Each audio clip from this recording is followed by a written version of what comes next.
Hey everybody, Shawn here, and in this episode of the Automation Minute, we're going to talk about the L6 series of ControlLogix processors, specifically the Series B.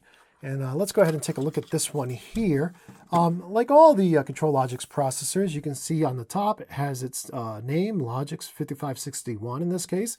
You can't tell it's a Series B by looking at that. It looks just like a Series A. We have the same indicators, run, I/O, force, RS-232, BAT, and OK. We have the same key. This is just like the Slick 500 key for run, remote, or program mode.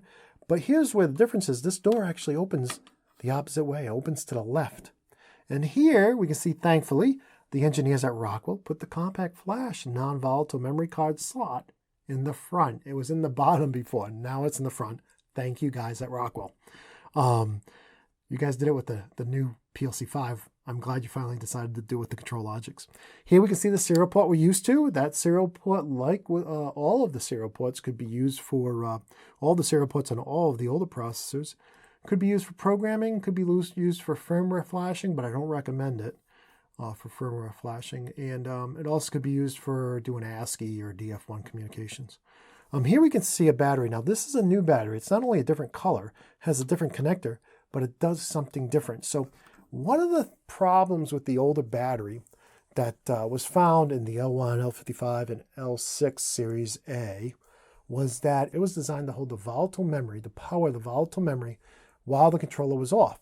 However, if you turn the controller off, put the machine in a box, and shipped it overseas, the battery was not strong enough to hold that program for months at a time, especially with the bigger memory processors. So when they designed the battery in the circuit, it was designed for a maximum of a 2 megabyte processor. Well, the L65 has a lot more than 2 megabytes, right?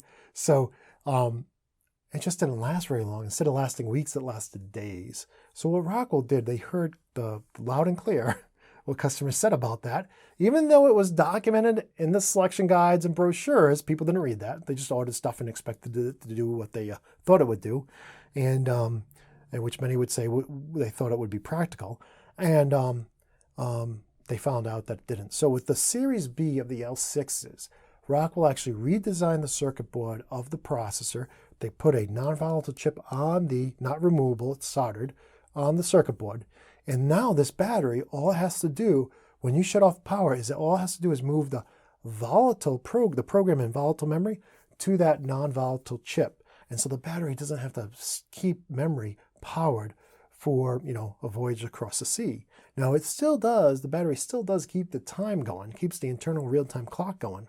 So the battery could eventually die, but it only takes a mere moment for it to transfer the program from volatile to non-volatile memory internally. So new battery, and these batteries last a lot longer, unless you're turning the machine on and off all the time. If you turn the machine on and off all the time, it could actually last shorter, but most people don't do that. They leave the machine powered unless they're shutting down for the night. So great new design there on the battery.